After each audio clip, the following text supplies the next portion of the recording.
La escasez intermitente ha llegado a Colombia. Hay semanas en donde algún producto en específico escasea y luego vuelve a aparecer. Al siguiente mes ocurre lo propio con otro producto y luego vuelve a aparecer. Y así ha venido sucediendo ya en varias oportunidades, bajo el gobierno, por cierto, de Gustavo Petro. Esto es algo único de Colombia, esto es algo que se ha vivido en otras naciones, esto es algo exagerado o es algo que realmente está pasando. Tratamos justamente de comentar esto el día de hoy. Comenzamos.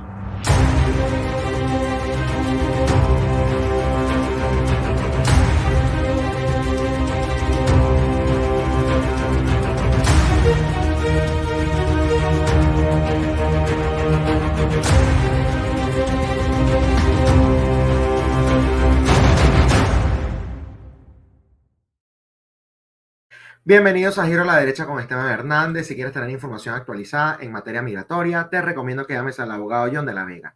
John de la Vega es un abogado venezolano-americano especialista en el tema migratorio que ha ayudado mucho a la comunidad venezolana y latinoamericana acá en los Estados Unidos. Así que si tienes dudas sobre cualquier cuestión en materia migratoria, te recomiendo que llames al abogado John de la Vega al teléfono que se encuentra en pantalla o también le puedes escribir al correo electrónico que se encuentra en pantalla. Siempre cuando uno es la víctima de lo que sea que se esté hablando, uno trata de justificarlo, ¿no? Diciendo que es imposible que lo que otra persona haya vivido le pueda pasar a uno. Y esto se ve, bueno, en muchos contextos, no necesariamente solo en la política, que es por supuesto en donde yo lo voy a cubrir el día de hoy, pero esto es típico incluso en relaciones de amistad o en relaciones incluso de pareja, en donde, bueno, si hay algún tipo de deslealtad, ¿no? Por parte de quien es tu amigo o quien es tu pareja, o si sabes, ¿no? De que esa persona se comporta de esa manera con otros, tú dices, bueno, eso se lo hizo al otro, a mí no me lo va a hacer. Ese es más o menos el pensamiento que tienen el ser humano en términos generales y lamentablemente esto se puede traspolar al área política porque, bueno, y creo que ya lo he dejado bastante claro en varias oportunidades, los cubanos decían, esto no es la Unión Soviética, acá no va a pasar lo mismo, los venezolanos decían, esto no es Cuba, acá no va a pasar lo mismo, y por supuesto el resto de la región hoy dice, esto no es Venezuela, acá no va a pasar lo mismo. Yo no vengo de Caracas, ¿no? Que cuando se comenzó a sentir la crisis en Caracas es cuando realmente la gente comenzó a hablar a nivel internacional de lo que estaba pasando en Venezuela. Yo vengo de una isla llamada Margarita, del estado de Nueva Esparta, ubicada en el Mar Caribe, por supuesto, y desde los inicios de lo que se llama la Revolución Bolivariana, estoy hablando muy, pero muy temprano, años 2004, 2005, 2006, hubo esta escasez de productos intermitentes. Había una semana que uno no podía conseguir aceite, entonces uno veía que pues, la gente buscaba alternativas, entonces metían aceite de oliva, que en Venezuela, por ejemplo, eso no es muy, o por lo menos en esa época no había mucha cultura de utilizar ese tipo de aceite para absolutamente nada. Lo mismo pasaba con el azúcar, escaseaba el azúcar, entonces metían edulcorantes. En Venezuela no había esa cultura, por lo menos en esa época, de utilizar otra cuestión distinta al azúcar para endulzar lo que sea que iban a endulzar. Y así, digamos, había escasez de café, entonces buscaban eh, un producto alternativo, una marca alternativa, pero esto sucedía, estoy hablando de años empezando, 2004, 2005, 2006. La escasez podía suceder una semana, podía extenderse incluso un mes, 2 meses, pero después eventualmente los productos que la gente estaba acostumbrada a conseguir en los anaqueles, en los supermercados, reaparecían, ¿no? Y luego le pasaba a otros, a veces les pasaba a varios productos al mismo tiempo, a veces era a un solo producto. ¿Por qué digo todo esto?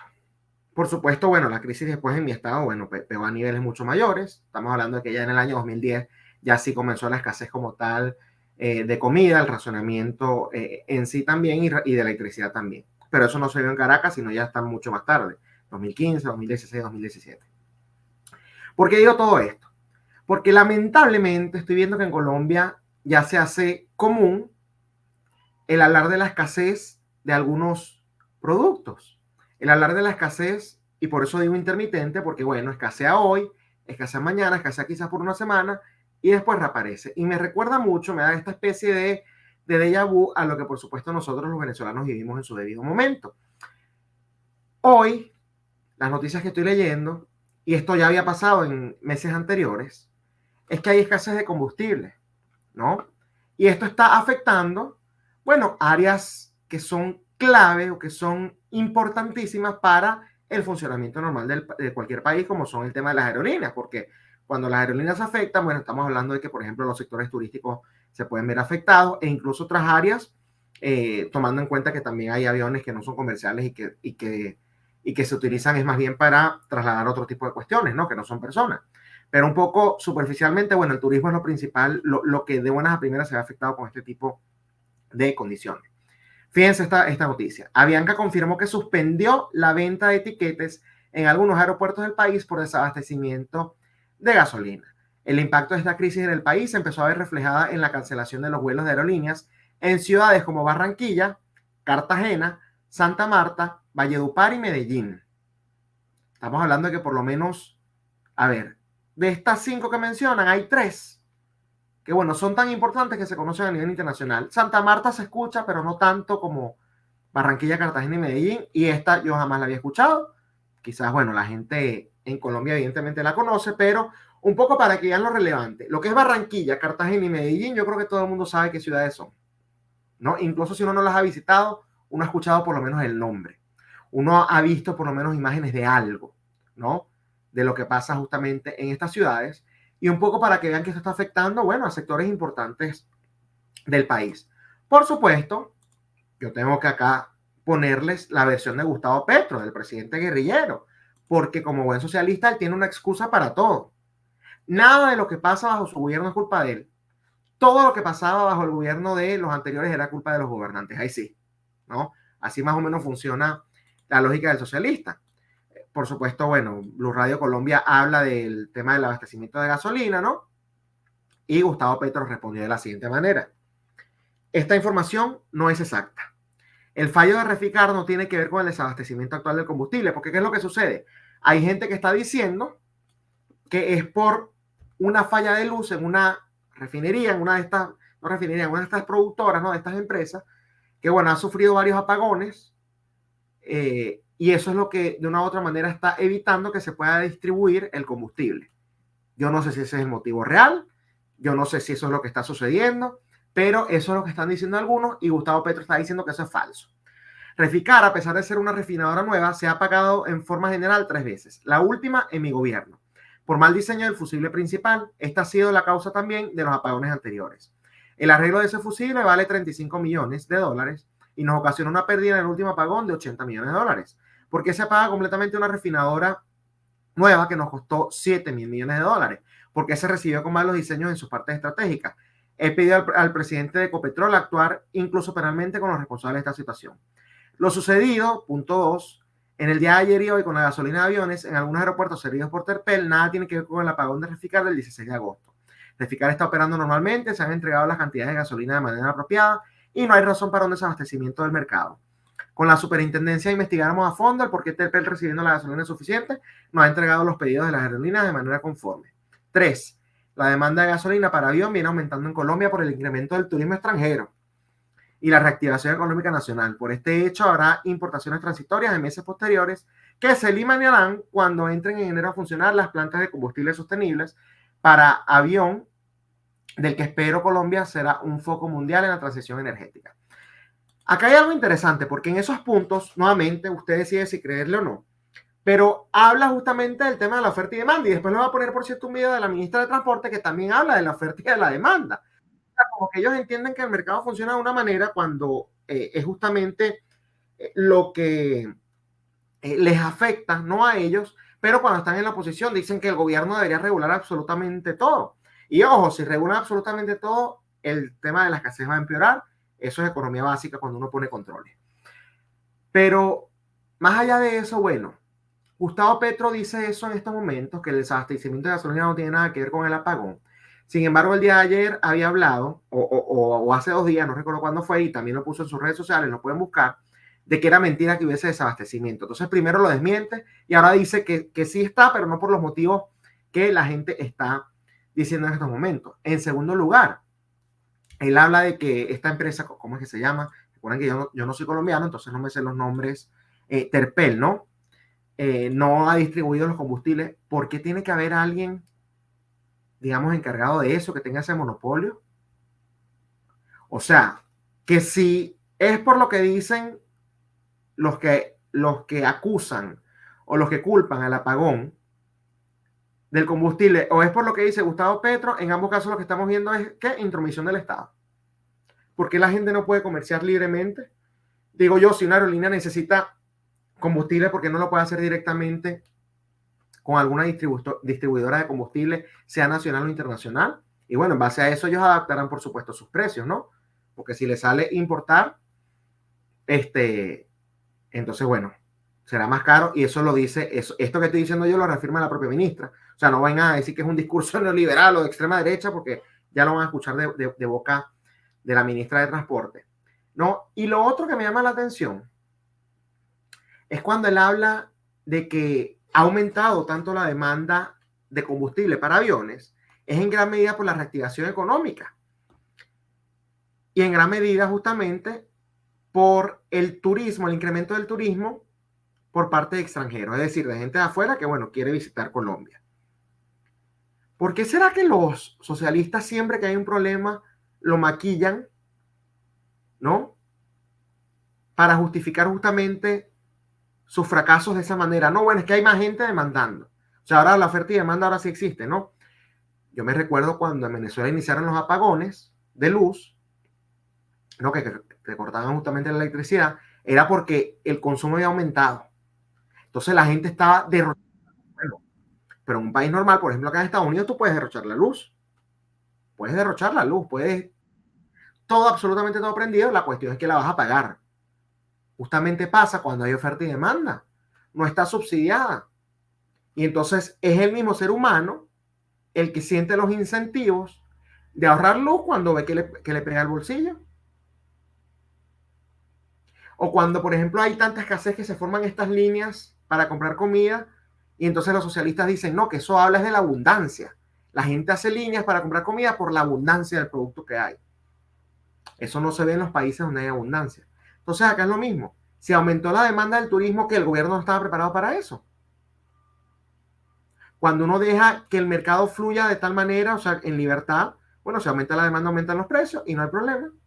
Porque entonces el turista que estaba dispuesto a pagar quizás máximo $300 por un ticket, ahora ve que cuesta 500, dice, no, mejor no voy. Entonces así es que el mercado se equilibra. Porque lo paga la persona que justamente para la cual eso, viajar a Colombia, sea de vacaciones o por negocios, tiene algún valor.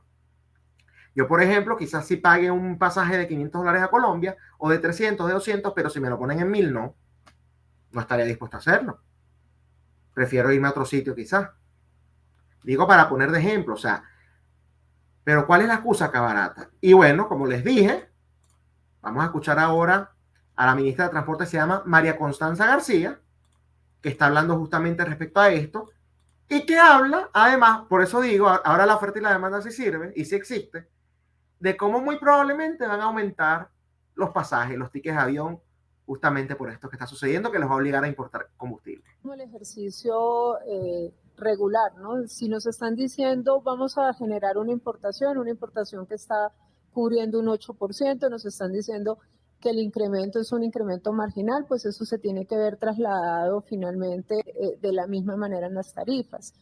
Dentro de la estructura tarifaria, los combustibles pueden estar dentro de un 40% del costo de la tarifa. Entonces, si logramos, como nos están mencionando, que esto genera un impacto marginal, pues igualmente debe verse trasladado en las tarifas y tiene que haber pues un control. Finalmente, esto es un mercado y en el caso de las tarifas del servicio aéreo, pues hay un equilibrio del mercado, hay una oferta y una demanda. Nosotros tenemos 7 aerolíneas nacionales, 38 aerolíneas extranjeras que operan en nuestro mercado, que nos tiene que permitir, pues, en un ejercicio de mercado que se dé también un control frente a los precios. Pero yo creo que el mensaje, lo que nos ha mencionado el presidente de Ecopetrol tal vez 3 veces a lo largo de su intervención, es que estamos hablando de un 8% que entra a suplir ese combustible importado y que adicionalmente este costo es un costo marginal.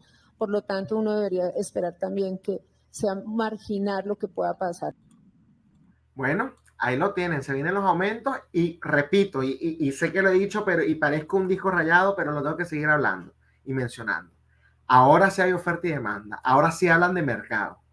Ahora llegan a la presidencia y como justamente producto de todos los controles y las regulaciones que estos individuos ponen, ¿no? Comienza justamente a haber escasez, lo cual genera que aumenten los precios, dicho ahora por la misma ministra de Transporte. Entonces ahora sí es oferta y demanda, ahora sí es mercado, ahora no es responsabilidad del gobierno. Así de hipócritas son. Lo grave no es que sean hipócritas, porque cualquier persona que los haya, que entienda de dónde vienen estos individuos, cuál es su proceder, qué es lo que promueven, qué tipo de políticas quieren implementar y qué tipo de sistemas similares se han impuesto a lo largo de la historia y alrededor del mundo, ¿no? Puede concluir que evidentemente esto era lo que iba a pasar. Pero el problema es que todavía hay gente que con todas esas pruebas sigan cayendo en esto. Es inconcebible, es inadmisible que Gustavo Petro haya ganado las elecciones presidenciales y que lamentablemente los colombianos tengan que vivir en carne propia esto para entender realmente a qué se estaban enfrentando. Es muy lamentable. Eso sí, esperemos, y como siempre lo digo, que esto sirva de lección. Porque si empiezan con absolutamente todo esto y después se traen el cuento de que es el sabotaje, que es la oposición, que es el imperialismo, que son los fascistas, X y Z, lo que siempre dicen, y siguen votando por estas opciones, bueno, los veré muy mal pronto. Los veré muy mal pronto. Les recuerdo a nuestra audiencia que si quieren estar bien informados, la mejor manera de hacerlo es suscribiéndose a nuestro canal de Telegram Contrapoder News. Se bajan la aplicación, colocan en la barra de búsqueda Contrapoder News. Acá tienen cómo se escribe, dan clic al canal, clic a suscribirse y a partir de ese momento comienza a recibir las noticias como un mensaje directo para que esté siempre informado. También los invito a que nos sigan en nuestra cuenta de Twitter, @Contrapoder30, en la de Instagram, @Contrapoder3.0 y por supuesto que se suscriban acá al canal de YouTube, que además de suscribirse activen la campanita, denle like al video, comenten lo que les dé la gana. Acá no censuramos a nadie, pero lo más importante de todo es que lo compartan con sus familiares y amigos, porque de esta manera ellos también pueden estar bien informados. Y recuerden que una persona bien informada es un voto menos para la izquierda. Esto ha sido todo por hoy en Giro a la Derecha con Esteban Hernández, pero nos vemos nuevamente el día de mañana por esta misma plataforma que es Contrapoder 3.0, el canal de la derecha en YouTube. Hasta mañana.